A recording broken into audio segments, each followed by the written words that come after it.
নমস্কার, কেমন আছেন সকলে? আশা করি ভালোই আছেন, আমিও ভালো আছি। ভিনদেশি বাঙালি কন্যাতে সকলকে স্বাগত। চলে এসেছি আরও একটি নতুন ভিডিও নিয়ে আপনাদের সামনে। ভালো লাগলে সঙ্গে থাকবেন। অবশেষে কাল মেয়ের পরীক্ষা শেষ হয়েছে, তাই একটু চিন্তামুক্ত। আজ যেন স্বস্তির নিঃশ্বাস ফেলছি।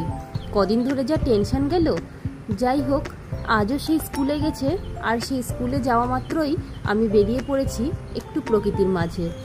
আমার এই সবুজ প্রকৃতির, আমার বাগানে ফুল গাছপালা খুব ভালো লাগে। দেখুন কত সুন্দর একটা ফুল ফুটেছে আমার বাগানে। এই গাছটা প্রায় 1 বছর হলো লাগানো হয়েছে, কিন্তু এই গাছটাতে কোনো মতেই ফুল ফুটছিল না, গড়িয়েছে কেন জানি পড়ে যাচ্ছিল। তবে এবার বর্ষাকালে এই গাছটিতে ফুল ফুটেছে দেখে আমি খুব আপ্লুত হয়ে গেছি। কদিন ধরে যা বৃষ্টি হলো, এখন একটু একটু রোদ হচ্ছে, কিন্তু তারপরেও কখনো কখনো হঠাৎ বৃষ্টি চলে আসছে। যেমন অতিরিক্ত রোদও গাছপালার জন্য ভালো নয়, আবার অতিরিক্ত বৃষ্টিও গাছপালার জন্য ভালো নয়।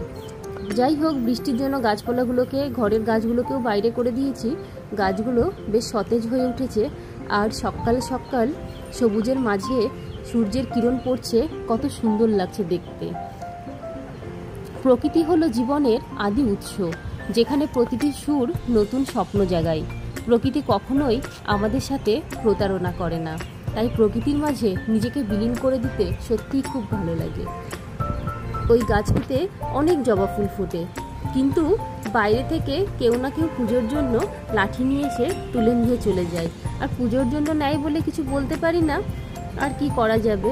এখানে নতুন নতুন অনেক গাঁদা ফুলের গাছ লাগিয়েছে মালি। এখন ফুল ফুটলে আমি আপনাদের সঙ্গে শেয়ার করব। এখন সেরকম ফুল ফোটেনি, কারণ বৃষ্টি রোদ এরকম হয়ে গাছপালাগুলো অনেকটাই খারাপ হয়ে গেছে। এখানে একটা গোলাপ ফুটে আছে। আজ পরীক্ষার পর ও স্কুল যাওয়াতে আমি বেরিয়ে পড়েছি আমার গাছপালার সঙ্গে একটু কথা বলতে। আমার এদের নিয়ে থাকতে খুব ভালো লাগে, কিন্তু যেহেতু পরীক্ষা চলছিল, মেয়েকেও সময় দেওয়াটা দরকার। ও তো ছোট, একা একা পড়তে পারে না, তাই ওকে একটু সময় দিচ্ছিলাম বলে এদের সঙ্গে কথা বলতে পারছিলাম না। এই পেঁপে গাছটিতে প্রচুর পেঁপে হয়। এখন পেঁপে হয়নি, এখন বৃষ্টি হলো আবার ফুল আসবে, পেঁপে হবে। তবে গরমের সময় এই গাছটিতে প্রচুর পেঁপে হয়। আর এখানে ছোট ছোট কারি পাতা হয়েছে 2টো, তাই মালিকে বলছিলাম একটু কেয়ার করতে। আর এখানে একটা লেবু গাছ আছে। আপনারা কি কেউ জানেন লেবু গাছে কেমন করে লেবু হয়? আমি আসার আগে থেকে এখানে কেউ একজনই লেবু গাছটা লাগিয়ে রেখেছিলেন। তো লেবু গাছটা আমি যখন থেকে এসেছি প্রায় একই রকম আছে, কখনো এটাতে লেবু ধরে না। আদি আছে না, আদি উপরে অর্ণব আছে, অর্ণব আদি। আজকে আদির বার্থডে আছে, তুমি যাবে? ওটা কার ক্লাস? এটা ছোট্ট ছোট্ট মুনে, বাহ কি সুন্দর। 2টা কথা আছে এখানে, তুমি বলো কটা আছে, বলো বলো, মুখে বলো, মাল্টি করে বলো কটা আছে, আমাকে শোনাও। এটা কি 1 না 2? এটা 1। আর ওটা এই যে এটা না, এটা 2। 1 2। আজকে তাড়াতাড়ি করে খেয়ে আমরা সাজুগুজু করবো, নতুন জামা পরবো। এটা লাগাবো মাথায়, তোমাকে লাগিয়ে দিব। এটা এখানে লাগিয়ে দিই, লাগাবো না? এটা লাগিয়ে দিব। কে লাগাবে, দিদি না মা? মা লাগাবে, দাও এটা লাগাবে। কেমন লাগছে? ভালো। ঘরেও কিছু ইনডোর প্লান্ট আমি সাজিয়ে রেখেছি, আর এদেরকে নিয়েই আজ একটু সময় কাটাচ্ছি। অনেকদিন ধরে এদেরকে যত্ন করা হয়নি। সময় পরিবর্তনশীল, তাই সকলকেই সময়ের মূল্য দেওয়া উচিত, কারণ সময় একবার চলে গেলে আর ফিরে আসে না। সময় কখনোই কারো নিয়মে চলে না, সে নিজের গতিতেই ধাবমান। সময় বদলায়, কিন্তু আমাদের অনুভূতি, আমাদের কাজকর্ম কিছুই বদলায় না। আমাদের সময়ের গতিতে নিজের কাজ ঠিক চালিয়ে যেতে হয়। আর ঘর হলো শান্তির আশ্রয়। পরিবারকে নিয়েই ঘর ভালোবাসা, আর ঘর সাজানো পরিবারকে নিয়েই হয়। ঘরের কাজ মানে শুধু কাজ নয়, ভালোবাসা ও যত্ন। আর সেই ভালোবাসা আর যত্ন দিয়েই আমি আমার পরিবার নিয়ে আমার ঘরটাকে একটু একটু করে সাজিয়ে রেখেছি। যেরকম স্বামী সন্তান নিয়ে ঘরকে সুন্দর করে গুছিয়ে রাখতে হয়, সেরকম আরও অনেক কিছু আছে যাদেরকে একটু সুন্দর করে ঘরটাকে গুছিয়ে রাখা যায়। আর আমি ঘরে সেটাই চেষ্টা করি, সবসময় যাতে সব কিছু সুন্দর করে গুছিয়ে রাখতে পারি। স্বামী সন্তানের সঙ্গে সঙ্গে এই ছোট ছোট চারা গাছগুলোরও মাঝে মাঝে যত্ন নেওয়া উচিত। তাই পরীক্ষার জন্য প্রায় 1 সপ্তাহ এদের যত্ন নিতে পারিনি, তাই আজ একটু এদের যত্ন নিচ্ছি।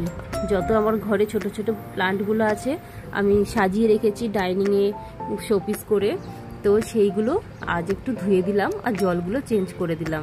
জলগুলো অনেক দিন ধরে চেঞ্জ করা হচ্ছিল না। আর আজ সেরকম কাজ নেই, কারণ আজ আমাদের এক জায়গায় নেমন্তন্ন আছে, তাই আজ রান্নাবাড়ি করা নেই। তাই ভাবলাম আজকে এই কাজগুলো করে নিই। এবার সমস্ত কিছু গুছিয়ে স্নান করে পুজোটাও সেরে নিয়েছিলাম। পুজোটা সেরে নিয়ে তারপরে চলে যাব একটু ছোট মেয়ের জন্য রান্না করে দিব। ছোট মেয়ে তো ওখানে কিছু খেতে পারবে না, ওর ঝাল লাগবে। ওর বাবার কলিকের একটা মেয়ে, মানে কলিকের মেয়ের আজ অন্নপ্রাশন আছে, তাই দুপুরে নেমন্তন্ন। তাই আজ আর সেরকম রান্না করব না, ওর জন্য একটু খিচুড়ি করে দিব ছোট মেয়েটির জন্য। ওর বাবা আর বড় মেয়ে অফিস থেকে স্কুল থেকে এলেই আমরা বেরিয়ে পড়বো ওখানে লাঞ্চ করতে। লাঞ্চ করে ওর বাবা আবার ডিউটি চলে যাবে আর আমরা ঘরে থেকে যাব। তাই আজ এক্সট্রা কাজগুলো একটু করছিলাম।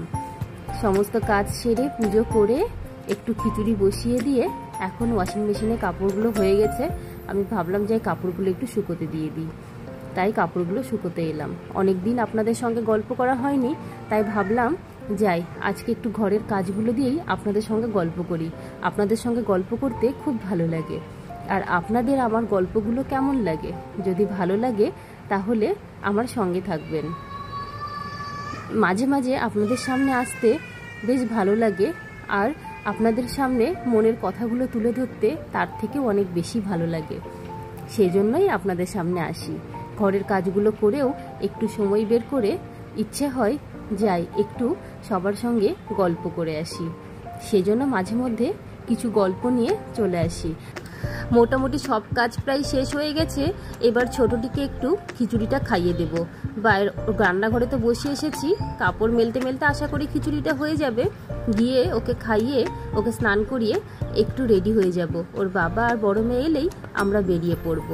তাহলে আজ আসি। ভিডিওটি ভালো লাগলে লাইক কমেন্ট শেয়ার করে দেবেন। আবার আসবো অন্য কোনো নতুন ভিডিও নিয়ে। ততক্ষণ সকলে ভালো থাকবেন, সুস্থ থাকবেন।